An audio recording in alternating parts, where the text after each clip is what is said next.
En finir avec les promesses non tenues. Ce livre bleu, il nous oblige. Et surtout, il nous engage, collectivement.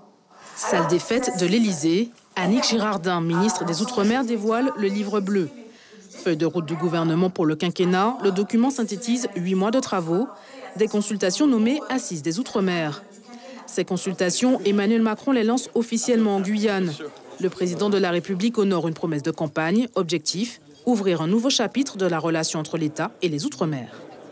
C'est qu'une responsabilité nouvelle aussi doit être prise par les élus, les milieux socio-économiques, l'ensemble de nos concitoyens qui doivent prendre leur part de cette nouvelle page. Et non plus, dès qu'il y a un problème, dire c'est l'État, comme je l'ai trop souvent entendu.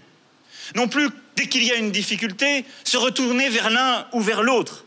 Mais regardez la part qui peut être prise. L'appel est entendu par plus de 26 000 participants sur les 2 700 000 citoyens ultramarins.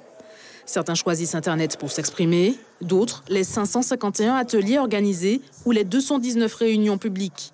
Volonté affichée du gouvernement, faire remonter les projets de terrain et les besoins.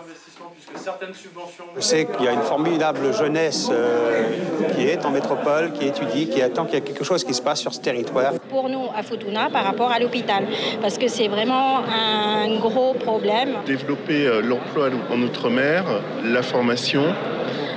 Pourquoi ne pas faire venir des grandes écoles pour retenir nos jeunes afin qu'ils évitent de partir et ne pas revenir? Quelques mois plus tard à l'Élysée, peu d'annonces chiffrées, mais des ambitions affichées pour l'emploi.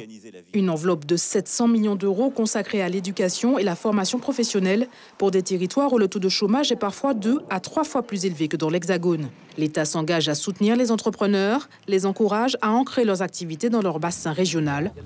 Autre défi, soutenir la croissance verte et bleue dans des collectivités qui représentent 80% de la biodiversité française. Dans les prochaines semaines, un conseil interministériel pourrait être organisé, point d'étape sur les premières concrétisations de ces assises, avec un enjeu, calmer le scepticisme des débuts. Suivez l'info sur Guyana Première, télé, radio et Internet.